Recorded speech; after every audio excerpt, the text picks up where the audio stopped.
जय श्री राम। आप सभी महानुभावों को कथा सुनने का स्वागत है। एक समय की बात है, भगवान विष्णु क्षीर सागर में शयन कर रहे थे। शेष जी पर शयन कर रहे हैं और माता लक्ष्मी भगवान लक्ष्मी नारायण का पैर दबा रही हैं।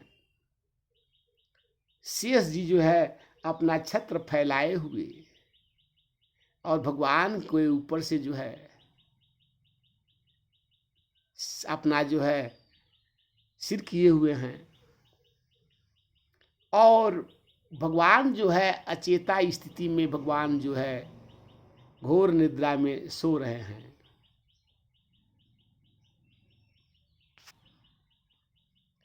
अब जो है भगवान सोए हुए हैं, एकाएक भगवान के हंसी आ जाती है।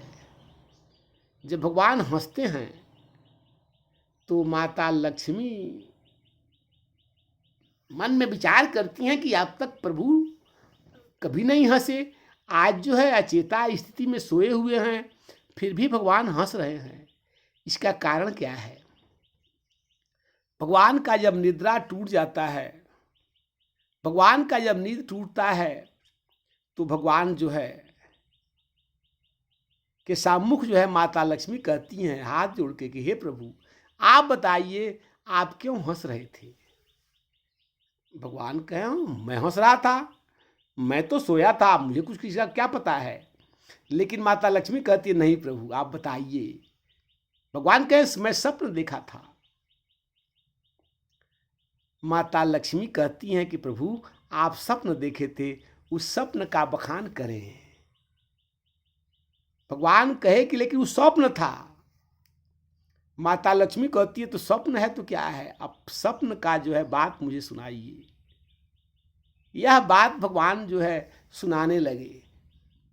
भगवान कहे कि हम सभी लोगों को मृत लोक पे जाना है और एक विशेष प्रयोजन है, इसलिए मुझे हंसी आ रही है। अपने बातों पर, अपने जो है रूप पर जो है सोच कर मैं हंस रहा था। माता लक्ष्मी कही तो प्रभु आप क्या बन के जाएं, किस रूप में जाएंगे? भगवान कहे मैं मनुष्य रूप बनूंगा और मैं तो आप जो है लक्ष्मी बन के जाएंगी, नारी बन के जाएंगी।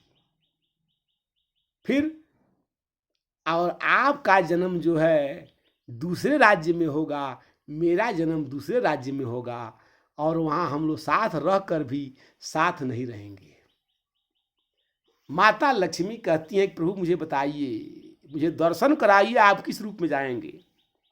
तो यह हठ जो है, अब हठ जो है कहा जाता है कि बाल हठ जो है और त्रियाहठ। त्रियाहठ में जो है भगवान पड़ गए।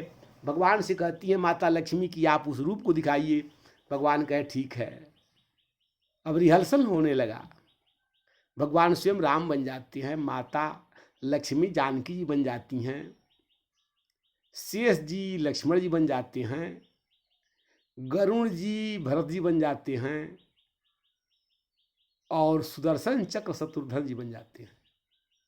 यह जब रूप बन जाता है उसी बीच नारद जी आ जाते हैं। नारद जी आते हैं तो नारद बाबा बार बार दंडोत कर रहे हैं, कह रहे हैं दंडोत पितामह, दंडोत पितामह, दंडोत पितामह। भगवान तो अपने अब जानबूझ के भगवान तो सब जानते हैं, तो जब भगवान सब जानते हैं तो भगवान जो है लीला करते हैं। तो नारद जी कहते हैं कि हे भगवान, जब नारद जी जब कस के बोले तो भगवान कहे कि अब तो गड़बड़ हो गया। नारद जी आप आए हैं? नारद जी पूछते हैं सरकार ये कौन सी लीला हो रही है, कृपा करके बताइए ना। भगवान बताते हैं कि हम लोग जाएंगे मृतलोक में और जो है रावण को वध करना है, वह पृथ्वी का बोझ बना हुआ है, उसका बोझ उतारना है, इसलिए हमको जाना है, इसीलिए हम लोग रिहर्सल कर रहे हैं। नारद जी कहे कब जाना है, पूरी बता दिए। भगवान विष्णु भगवान कहे कि मैं कौशल्या की पुत्री, कौशल की पुत्री कौशल्या के गर्भ से मैं जन्म लूँगा और दशरथ जी के यहाँ मेरा जो है जन्म होगा। सारी वृतांत बता दिए। अब यह सब कथा जब सुना दिए, पूरी रामचरितमानस की कथा सुना दिए।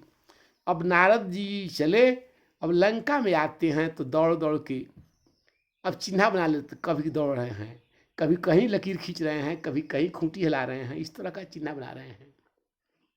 रावण जो है पूछता है कि अय नारद क्या कर रहे हो। नारद जी श्राप देते हैं कि मैं वह नक्शा बना रहा हूं, कहाँ तुम मरोगे, कहाँ तुम्हारा पुत्र मरेगा, कहाँ कौन मरेगा, इसीलिए तो कहाँ तुम्हारा भाई मरेगा, यह मैं नक्शा बना रहा हूं। नारद जो है जी की इस बात को सुन करके रावण बुलाता है, आदर करता है, और जो है तब जो है नारद जी से भेद पाता है। और जब कौशल्या जी का जन्म होता है तो रावण जो है कौशल्या को गर्भ से जो है कौशलपुर में जा करके कौशल्या को ले आ करके और राघव को दे देता है कि राघव इसको तुम रखे रहना, जब मैं मांगूंगा तब देना। सो यही होने लगा। नारद जी कही तो लीला बिगड़ गई। तो उस समय नारद जी रही राघव से लेकर के और जा कर के और यह जो है मातंग जी को दे देती हैं। और नारद जी कहते हैं कि हे मातंग जी, यह जो है पुत्री जो है कौशल राज की पुत्री है, उसके यहाँ भेजवा देना। एक दिन महाराजा दशरथ जो है शिकार खेलने गए, कौशल्या जी को देख करके मोहित हो गए और इनका बीज पात्र हो गया। सो अब छिपावे कहाँ, इसलिए वो तो अमोद था।